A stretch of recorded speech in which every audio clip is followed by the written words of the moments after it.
Macron est loin d'être fini, mais l'enchantement, lui, est fini, selon la presse étrangère. 7 mai 2017. Avec 66,1% des voix, Emmanuel Macron est élu président de la République française face à Marine Le Pen. Dès le lendemain, en Europe et ailleurs, de très nombreux journaux reviennent sur cette élection. Le soulagement est perceptible tant une arrivée de l'extrême droite au pouvoir était redoutée. Mais si le New York Times, États-Unis, salue une victoire décisive, le quotidien Haaretz, Israël, estime que la menace ne fait que reculer et n'a pas disparu.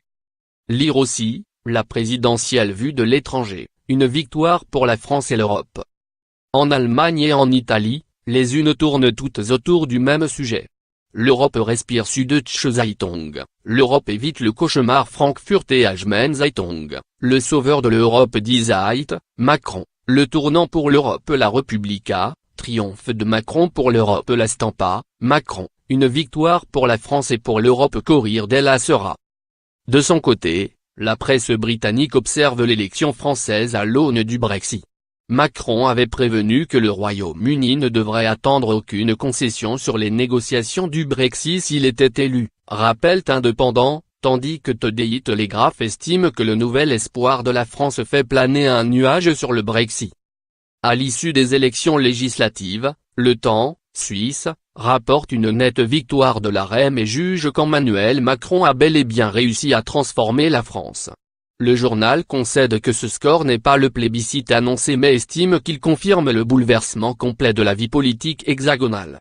Le Süddeutsche Zeitung, Allemagne, titre quant à lui, la France devient une monarchie. Cette référence à la royauté est souvent reprise par les médias étrangers. Die Telegraph, au Royaume-Uni, parle d'un roi enfant et de la reine de France Brigitte Macron. Le Corriere della Sera, Italie, fait plutôt état de tendances bonapartistes. Du côté d'Elpe, Espagne, les avis sont contradictoires, un éditorialiste intitule sa chronique Le roi Macron, en français dans le texte, alors qu'un autre salue un véritable révolutionnaire. La palme du lyrisme revient au Soir, Belgique, qui salue le vent nouveau que le jeune homme politique d'une sérénité absolue fait souffler dans un monde sclérosé et pétri d'inquiétude. Emmanuel Macron n'entend rien moins que si c'est au-dessus des partis, et pour tout dire au-dessus même de la France, pour guider l'Europe et pourquoi pas le monde vers un futur plus désirable. Un pari bluffant, conclut le quotidien belge. L'année 2017 s'écoule. Emmanuel Macron reste au centre de l'intérêt de la presse étrangère, qui se passionne parfois pour des sujets annexes, les 26 000 € dépensés pour son maquillage durant ses 3 premiers mois du quinquennat, les aventures de son chien Nemo à l'Elysée et surtout sa différence d'âge avec son épouse Brigitte, qui fascine notamment la Chine.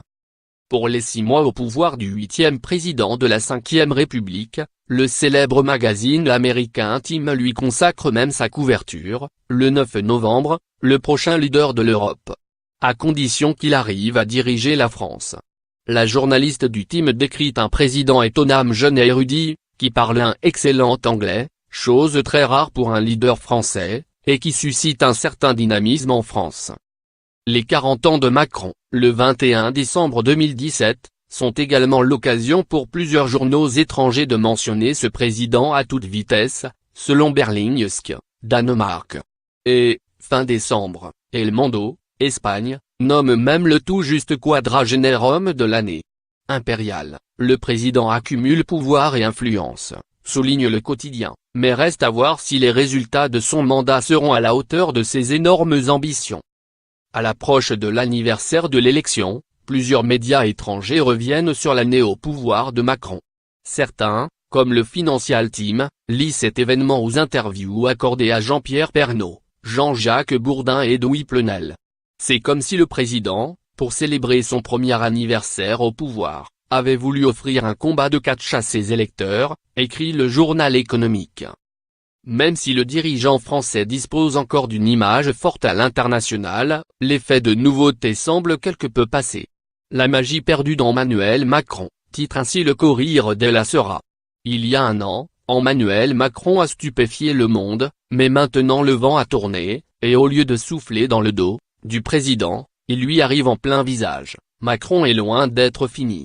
Mais l'enchantement qui, grâce à son intuition et une série de coups de chance, l'a amené à tout gagner et fini, souligne le journal milanais.